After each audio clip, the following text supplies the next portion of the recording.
मुझे नहीं चाहिए नौकरी, रखिए अपने पास। वर्दी को इसी मोराबादी मैदान में आग लगाकर वापस लौट जाऊंगा। और जंगल से आया था, वापस जंगल ही चला जाऊंगा।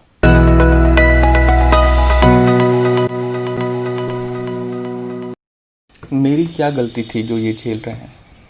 कभी कभी सोचते हैं कि ज़रूर कुछ गलत किए होंगे कि ये सब झेलना पड़ रहा है। लेकिन मेरे साथ इतने लोग हैं जो अच्छे हैं। उन्होंने क्या गलत किया है? घर से फ़ोन आता है तो बता नहीं पाते कि कैसे हैं।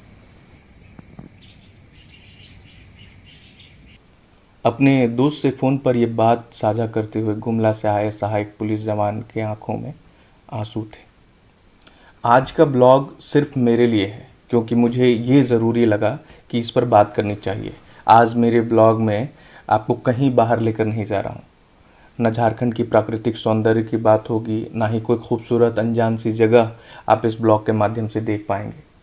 आज सिर्फ यह छोटी सी जगह होगी जो इस वक्त आप देख रहे हैं, और मेरी आवाज़ होगी। कुछ सवाल होंगे जिसका जवाब सिर्फ आप ही दे सकेंगे। इस वक्त हाथ में बेरोजगारी के कई आंकड़े हैं। इन आंकड़ों को समझने के लिए एक आंदोलन का जिक्र ज़रूरी है। इस आंदोलन की कहानी के जरिए आप सफ़र कर पाएंगे इन आंकड़ों तक, और शायद इस कहानी के जरिए आप इस पूरे मामले की गंभीरता को समझ सकें, और सवाल भी जिसके जवाब आपको देने हैं। आंदोलन के जिक्र से पहले ये समझिए कि इस आंदोलन की पृष्ठभूमि तैयार कैसे हुई। झारखंड सरकार ने साल 2017 में 2500 सहायक पुलिस की भर्ती की थी। उद्देश्य था नक्सल प्रभावित जिलों से उग्रवाद खत्म करना। नियुक्ति 2 वर्ष के अनुबंध पर हुई थी, लेकिन इसमें यह प्रावधान था कि 2 वर्ष के बाद इन्हें प्रदर्शन के आधार पर झारखंड पुलिस में स्थायी किया जाएगा। इस बात की घोषणा उस वक्त के मुख्यमंत्री रघुवर दास ने झारखंड के स्थापना दिवस कार्यक्रम में आयोजित एक सभा में कर दी थी। तो क्या नियुक्ति हुई? बिल्कुल नहीं। तो क्या हुआ?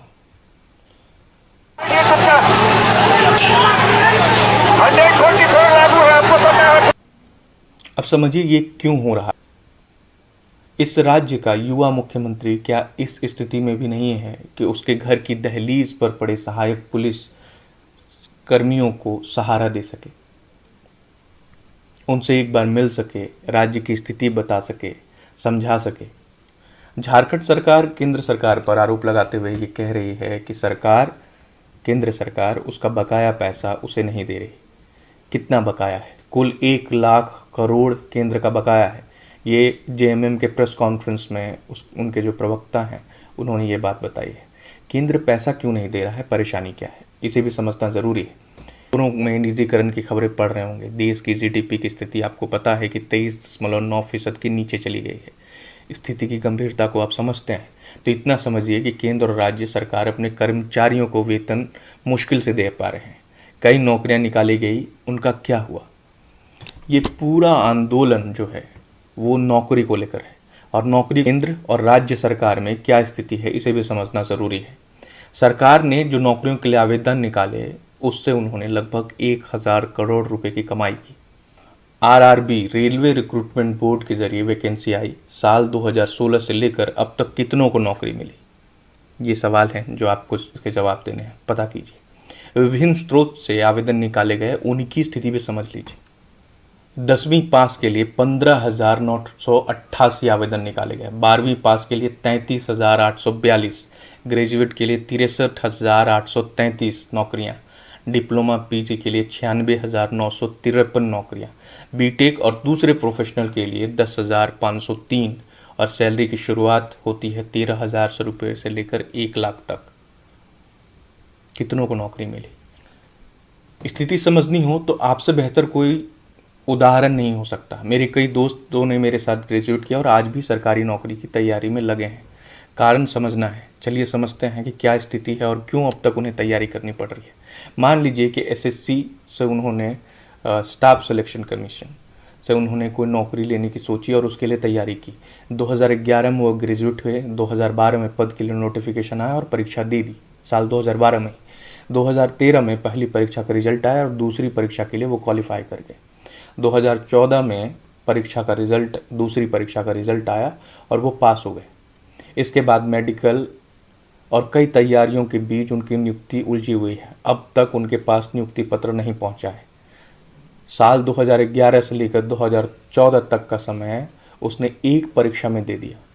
वैसे आपको बता दूं कि 2017 की नियुक्ति अब तक नहीं हुई है। एक आंकड़े पर भरोसा करें तो एसएससी जितनी भी नौकरियां निकालता है उसका सिर्फ 12% ही नौकरी दे पाता है। 2016 में देश भर में 2,71,00,000 लोगों ने ग्रेजुएशन में एडमिशन लिया बीए में। देश में 11 करोड़ बच्चे ऐसे हैं जिनके पास काम नहीं है। सरकारी डाटा कहता है कि हर 4 में से 1 व्यक्ति रोजगार है। क्या ये आंकड़े सही हैं? अब छोड़िए सरकारी नौकरी की बात। Mining, maintenance, electricity, water supply, construction, सारे सेक्टर घाटे में हैं। तो यहाँ भी रोजगार की संभावना नहीं है। फ़ायदा कहाँ हुआ फिर? कहीं तो फ़ायदा हुआ होगा। जी हाँ, बिल्कुल फ़ायदा हुआ है एग्रीकल्चर में। कारण क्या है? यही एक वर्ग है जो सरकार पर निर्भर नहीं है।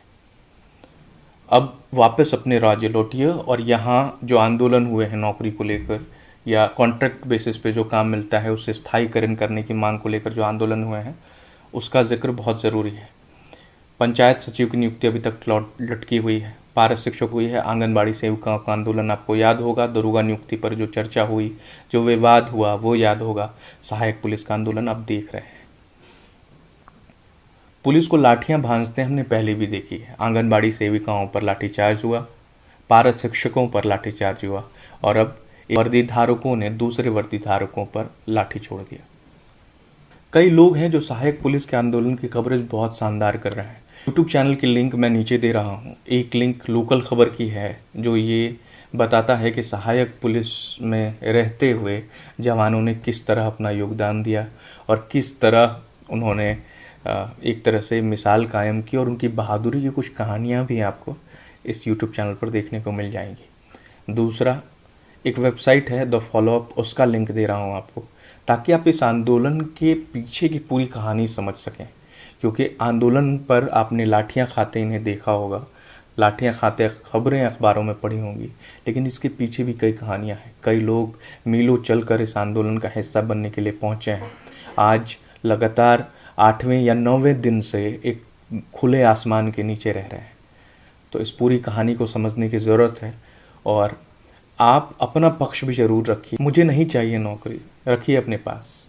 वर्दी को इसी मोराबादी मैदान में आग लगाकर वापस लौट जाऊंगा और जंगल से आया था, वापस जंगल ही चला जाऊंगा। इधर सहायक पुलिसकर्मी आंदोलन कर रहे हैं और दूसरी तरफ उनके घर में पोस्टरबाजी शुरू हो गई है। नक्सलवादी उन्हें या तो अपने साथ अपने गिरोह में शामिल करने के पक्ष में हैं या फिर उनके खात्मे की तैयारी कर रहे हैं। घर में नक्सली हमारा इंतज़ार कर रहे हैं और यहाँ सरकार के इंतज़ार में हम खड़े हैं। इस ब्लॉग में आप हर बार बाहर निकलकर कोई अच्छी खूबसूरत जगह देखने की सिर्फ उम्मीद मत रखिएगा।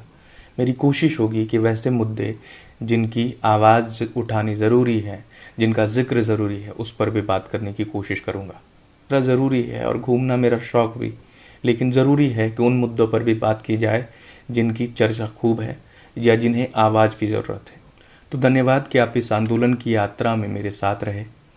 उम्मीद है आप इसी तरह आगे भी मेरा साथ देते रहेंगे और इसी तरह छोटी छोटी यात्राओं में मेरे साथ शामिल रहेंगे। धन्यवाद।